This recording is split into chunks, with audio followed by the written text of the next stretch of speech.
So there's this new button on the iPhone 16 lineup, and if you've been wondering what it actually does or whether it's just one of those features Apple hypes up and you forget it exists after a week, well, I've been using it every day and honestly, it's kind of changed how I use my iPhone camera. I've been using the 16 Pro as my daily phone for a few months now, and I've definitely developed some habits around this little button right here. But first, let's break down what it actually does and all the settings you can tweak because there's a lot of them. So the camera control button is available on all iPhone 16 models, and it's pretty straightforward.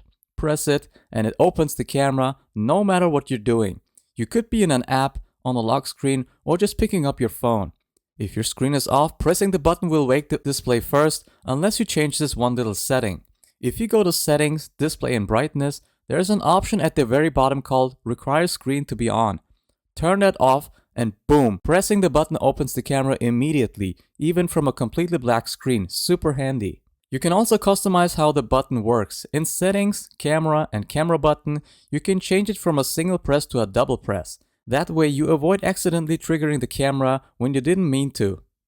Honestly, it's great for people like me who are constantly showing their phones into tight pockets. Once you're in the camera app, the button gets even more interesting. A hard press snaps a photo, holding it starts recording a video, and a soft press opens the control overlay, like your zoom level or filter settings. Double tapping softly brings up a different control menu where you can swipe through various features. Basically, there's a light press, a firm press, and a swiping gesture, all happening on this tiny button. It's touch sensitive and pressure sensitive, which feels pretty futuristic. Oh, and you don't have to use it for the camera. You can set it to open another app or even do nothing at all if that's your vibe. In Accessibility, Camera button, you can also disable the light press, so only hard press will work, which helps avoid accidentally triggers. Want to fine tune it even more? There are settings for how much pressure counts as a light press, how fast you have to double press, and more. And yes, it still works with most cases, like Apple's silicone case. The button still feels responsive even through the case material. So what do I actually use it for day to day? Mainly I use it to open the camera. It's just become sound nature like muscle memory at this point. Sure, I could swipe down to open Control Center or tap the camera icon on the lock screen, but pressing a button feels just faster and more direct. Sometimes I'll even use it to snap a quick photo. Like if my thumb's already on the button, why not? It's definitely convenient.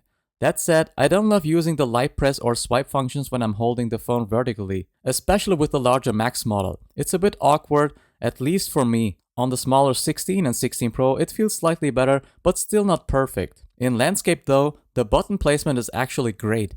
I've had no issues there with swiping or soft presses, it just works better in that orientation. As for all those extra features, switching between lenses, applying filters, or using different photo styles, I honestly still prefer doing that directly on the screen. The button can do it, sure, but I find it easier and quicker to just tap on a display and swipe through the options the old school way. Sometimes I'll use the button for things like zooming or exposure adjustments, just because it can be a little more precise in certain lighting.